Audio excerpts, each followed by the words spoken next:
मेहमान हैं, 2 और मेहमान हैं, उनके पास चलते हैं। मानवी राय जी, आपके पास आते हुए संतुष्ट हैं आप लोग आज के फैसले से? आपको पता है तो वहां जाइए ना, हमें क्यों बता रहे हो? आप प्लीज उन्हें सुनिए। पशु अधिकार कार्यकर्ता है, उनको भी सुन लीजिए। बोलिए मैम प्लीज। मानवी राय जी बोलिए, आपकी पहली टिप्पणी कोर्ट के फैसले के बाद। जी, that's supreme court of India, हमारी एपेक्स बॉडी है।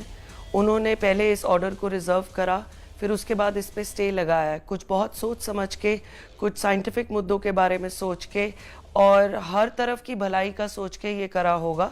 एंड मैं रिस्पेक्ट करती हूँ उनकी डिसीजन की। एंड अगर मैं फुली अग्रीमेंट में नहीं भी हूँ, I still respect it and it is in a positive direction. लेकिन इसी के साथ सवाल ये पैदा होता है, कौन से खूंखार कुत्ते हैं और किनकी वजह से रेबीज फैलेगा नहीं फैलेगा, उनकी पहचान कैसे की जाएगी? आई थिंक इसके लिए इसके अंदर जो स्पेशलाइज लोग होते हैं उनको निमंत्रित करना चाहिए, जैसे कि बिहेवियरिस्ट होते हैं, animal behaviourist and veterinary department, क्योंकि ऐसे समय पे तो कोई भी फ़ोन करके बोल सकता है किसी के भौंकने पे, किसी के पीछे भागने से। इसको डिटर्मिन कैसे किया जाएगा कि डॉग अग्रेसिव है, उसके लिए ऑब्वियसली एनिमल बिहेवियरिस्ट। आप म्यूनसिपैलिटी के जो वर्कर्स हैं, उनके ड्राइवर हो गए, उनके कैचर्स हो गए, ऑब्वियसली वो डिसाइड नहीं कर सकते। आपको इसके लिए जो इस फील्ड से है लोग, जिनको नॉलेज है इसमें, जो इसमें काम कर चुके हैं सालों साल, वो डिसाइड करेंगे। एक पैनल होना चाहिए, या जो भी एमसीडी यूनिट के लिए वो लोग बोल रहे हैं एक हेल्पलाइन होगी, उस हेल्पलाइन पे जब फ़ोन करा है, जब डॉग वहाँ पहुँचे तो वहाँ पर एक वेटनरी डिपार्टमेंट होना चाहिए to decide whether the dog is aggressive और नॉट अग्रेसिव। ठीक है, अब मैं दिव्यम खेड़ा जी आपके पास आते हुए एक सेकंड के बाद मैं मुझे उन लोगों की बात सुन लेने दीजिए। दिव्यम खेड़ा जी आधे घंटे से जुड़े हुए हैं। दिव्यम खेड़ा जी, क्या इसी के साथ विवाद का पटाक्षेप हो गया आज जो फैसला आया है? हाँ जी, हेलो। हाँ, आप अपनी बात आगे और लड़ाई की वो बात कर रहे हैं, लेकिन दिव्यम खेड़ा जी आपकी टिप्पणी मैं चाहूंगी आपके आज के इस फैसले के बाद सुप्रीम कोर्ट के। हाँ जी, देखिए, मैं ये कहना चाहूँगा, जो आज सुप्रीम कोर्ट ने हमारे को जजमेंट दी है, हम उसका बहुत तहे दिल से स्वागत करते हैं। जो सुप्रीम कोर्ट ने आज कहा है, हेयरिंग के दौरान में सुप्रीम कोर्ट ने इस चीज़ को बहुत ज़्यादा स्ट्रांगली बोला था कि जानवरों को सज़ा नहीं मिलनी चाहिए म्यूनिसिपैलिटी के फेलियर की वजह से। आज हम लोग बात करते हैं कि ये डॉग लवर हैं, ये डॉग हेटर हैं। मेरी जिनसे भी बात हुई है, चाहे वो डॉग लवर हो या डॉग हेटर हो, इफेक्टिवली सब एक ही चीज़ चाहते हैं कि वो है नसबंदी हो और इनकी पॉपुलेशन कंट्रोल हो। मुझे नहीं लगता कोई भी जानवर को खाना खिलाने वाला इंसान ये चाहता है कि कोई बच्चा कटे या किसी पे भी कोई तरीके का किसी भी नुकसान हो। और जितने भी जानवर को खाना खिलाते हैं वो अपने पैसों से भी, अपने एफर्ट से नसबंदी कराते हैं, पर म्यूनिसिपैलिटीज नसबंदी कर नहीं रही हैं। तो हमारा जो आज सुप्रीम कोर्ट ने बोला है कि नसबंदी की जाए और इफेक्टिवली उसको की जाए, और रैबिट डॉग्स का जो एंगल बोला गया है वो एबीसी रूल्स में ऑलरेडी था, पहले भी ये चीज थी। इफेक्टिवली सुप्रीम कोर्ट ने उस चीज को अपहोल्ड किया है कि रैबिट डॉग्स को आप मॉनिटर कीजिए और फीडिंग पॉइंट्स बनाइए। एबीसी रूल्स में पहले ही लिखा था कि फीडिंग पॉइंट्स बनाइए। पॉइंट इज कि क्या म्यूनिसिपैलिटी आके फीडिंग पॉइंट्स बनाएगी, क्या वो आगे स्टेरिलाइज करेंगे? आज अगर म्यूनिसिपैलिटी ने ये इतने, म्यूनिसिपैलिटी कहती है उन्होंने लाखों स्टेरिलाइजेशन कर दी, सारी वैक्सीनेशन कर दी। अगर मान लीजिए दिल्ली में 5 लाख कुत्ते भी हैं, आज अगर वो 50 रुपए की वैक्सीन आती है, रेबीज वैक्सीन, आज अगर वो आज सोच लें कि रेबीज हटाना है, एनिमल लवर्स के साथ मिलकर काम करें, 2 हफ्ते के अंदर सारे कुत्तों को वैक्सीनेट कर सकते हैं पूरी दिल्ली के। पर क्या वो करना चाहते हैं? हमारा सिर्फ एक ही चीज हम बोल रहे थे कि भारत एक ऐसा देश है जिसने हमेशा बोला वासुदेव कुटुंबकम।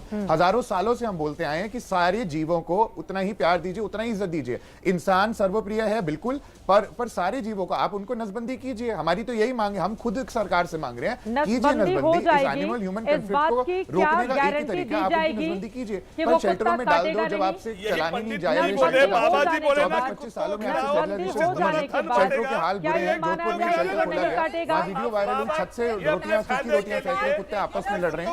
वो एक सिर्फ बीमारी का अड्डा बन गया। अगर आप 500, 1000, लाख कुत्ता एक जगह पे रख देंगे वहाँ कि कुछ आप नहीं गाय को होगा, खाना सिर्फ खिलाओ, बीमारियां आप होंगी। कुत्तों को और अगर खाना आप शेल्टर में खिलाओ, रखेंगे तब आपका भी धन तो नसबंदी बढ़ेगा, करनी कहाँ की पड़ेगी। बात तो है? रोक नहीं कह रहा करनी। है अगर आप कि 1 लाख जी रुपए पता भी नहीं शेल्टर कहाँ में की डाल दो, बात आप आप नसबंदी वैज्ञानिक बातें कर रहे हैं। हेड एंड ट्रांसलेशन की बात कीजिए। अरे वकील होकर उनकी बात सुनिए ना।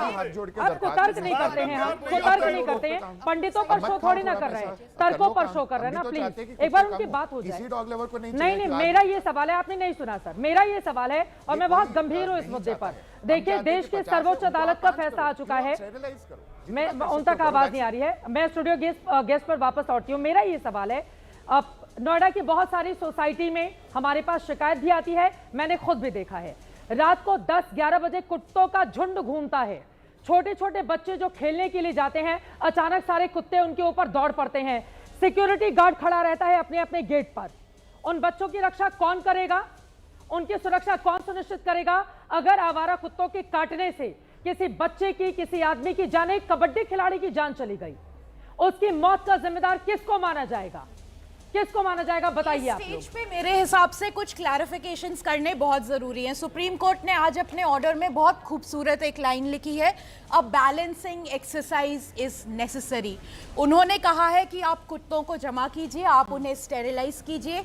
Scientifically proven, empirically proven cities हैं जहां पे स्टेरिलाइजेशन से पॉपुलेशन कंट्रोल किया गया है, डॉग बाइट केसेस रिड्यूस किए गए हैं। उन्होंने कहा है, आप मेरी बात खत्म होने दीजिए। उन्होंने कहा है कि आप उन्होंने कहा है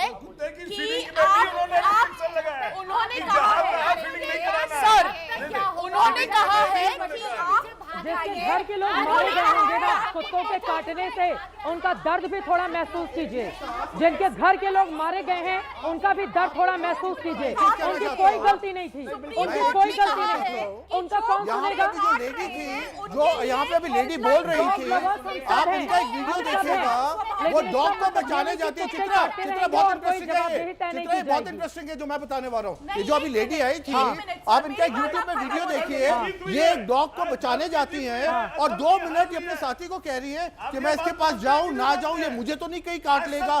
जो आदमी बिहेवियर को, जो ये लेडी अभी आई थी, हाँ, तो जो लेडी अभी आई है, ये खुद सोच रही है तो एक आम आदमी का क्या हाल होगा। एक जो डॉग स्पेशलिस्ट है, उसको नहीं पता वो काटेगा नहीं काटेगा, एक आम आदमी का क्या होगा। और जो डिलीवरी बॉय जाते हैं, स्विगी वाले, जोमेटो वाले, उनके पीछे भागते हैं, उनकी क्या गलती है? वो तो अपना काम करने जा रहे हैं, नथिंग टू डू, उनका क्या होगा?